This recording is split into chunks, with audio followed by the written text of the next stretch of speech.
Aujourd'hui, sous le grand chapiteau. Sous le grand chapiteau, oui, dans cette société complètement folle. Mais aujourd'hui, ce qui retient l'attention, 1er juillet, normalement, c'est la fête du Canada.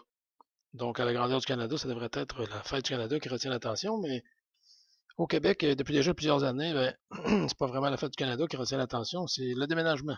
Le Québec qui a toujours manqué de respect envers la fête de son pays et qui a décidé d'établir la journée du déménagement le 1er juillet. Ben aujourd'hui, c'est pas pour vous parler vraiment de ça, c'est pour vous parler des logements. Le prix des logements qui est vraiment exorbitant. Puis aujourd'hui, oui, il y aura encore des déménagements nombreux, mais sûrement qu'avec le temps, il y en aura moins des déménagements comme ça parce que les gens ont de plus en plus de difficultés à se trouver des loyers, des logements à des prix abordables. Les prix sont exorbitants.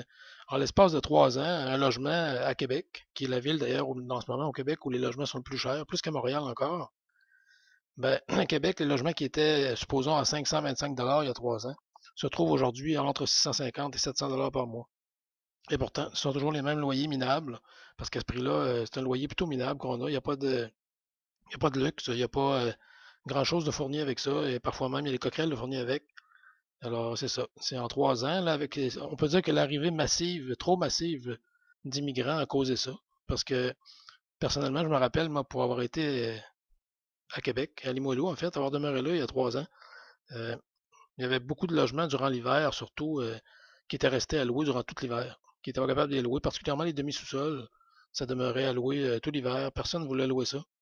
Et présentement, c'est le contraire. En ce moment, les propriétaires peuvent se permettre de mettre toutes sortes de règlements, pas de fumeurs, pas de chats, pas de chiens, parce qu'ils savent qu'ils vont louer de toute façon. Et ils montent les prix de façon exorbitante.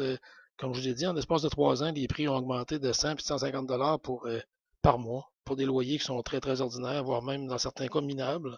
Alors, c'est ça. Et je pense que présentement, on est en train de chasser les pauvres des villes.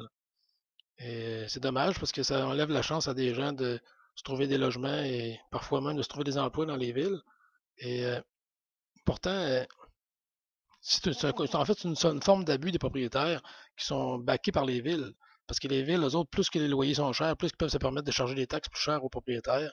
C'est toute une game encore qui fait que l'argent s'en va du plus pauvre au plus riche comme tout le temps. Alors aujourd'hui, c'est ça qu'on voulait vous parler. Et je pense que c'est le temps que les citoyens réagissent et se fassent entendre là-dessus, que les prix des logements baissent dans les villes, parce qu'on a vraiment beaucoup trop monté de façon, on pourrait dire, illégale, parce qu'on n'a pas le droit de monter les prix à ce point-là aussi rapidement. Je pense que c'est le temps que les citoyens se fassent entendre et que les gens qui dirigent dans les gouvernements, que ce soit des gouvernements des villes ou provinciaux, décident d'intervenir dans ce dossier-là parce que les logements sont plus abordables dans les villes. Mario, merci.